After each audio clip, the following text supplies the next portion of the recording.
ঢাকা বিশ্ববিদ্যালয়ে বহিরাগত ও হকারদের নিয়ে যারা মিছিল করেছে তাদের বিরুদ্ধে আগামী ২৪ ঘন্টার মধ্যে আইনানুগ ব্যবস্থা নেয়ার দাবি জানিয়েছেন ডাকসু নেতারা।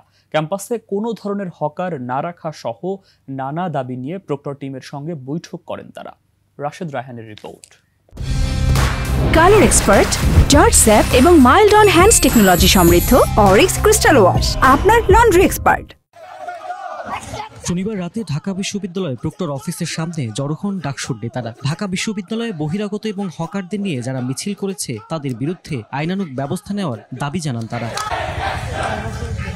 ডাকসুর নেতারা বলেন, হকারদের নিয়ে যারা ক্যাম্পাসে মিছিল করেছে তাদের ৬ মাসের জন্য নিষিদ্ধ করতে হবে। যারা ক্যাম্পাসের পরিবেশকে ঠিক রাখতে চায় না, মাদকের সিন্ডিকেট গড়ার সম্ভাবনা আছে, দোকান থেকে কমিশন খাওয়ার সম্ভাবনা আছে, এই সমস্ত শিক্ষার্থীদেরকে যাতে করে বিশ্ববিদ্যালয়ের বিধি অনুযায়ী আইনের আওতায় নিয়ে আসা হয়। যে সকল শিক্ষার্থী এই সকল বিষয়ের সাথে জড়িত ছিল তাদেরকে ৬ মাসের জন্য আমরা সাময়িক বহিষ্কার আমরা চেয়েছি। এসব দাবি নিয়ে প্রক্টর টিমের সঙ্গে বৈঠক করে ডাকসুর নেতৃবৃন্দ। এ সময় প্রক্টর টিমের সদস্যরা জানান, ঢাকা বিশ্ববিদ্যালয়ে যেসব অবৈধ স্থাপনা রয়েছে তা সরিয়ে দেওয়ার কাজ চলছে। ঢাকা বিশ্ববিদ্যালয়ের এই এরিয়াতে যে সকল অবৈধ দোকান রয়েছে, খাবারের দোকান বা অন্যান্য, সেগুলো সরিয়ে ফেলার কাজ আমাদের চলমান।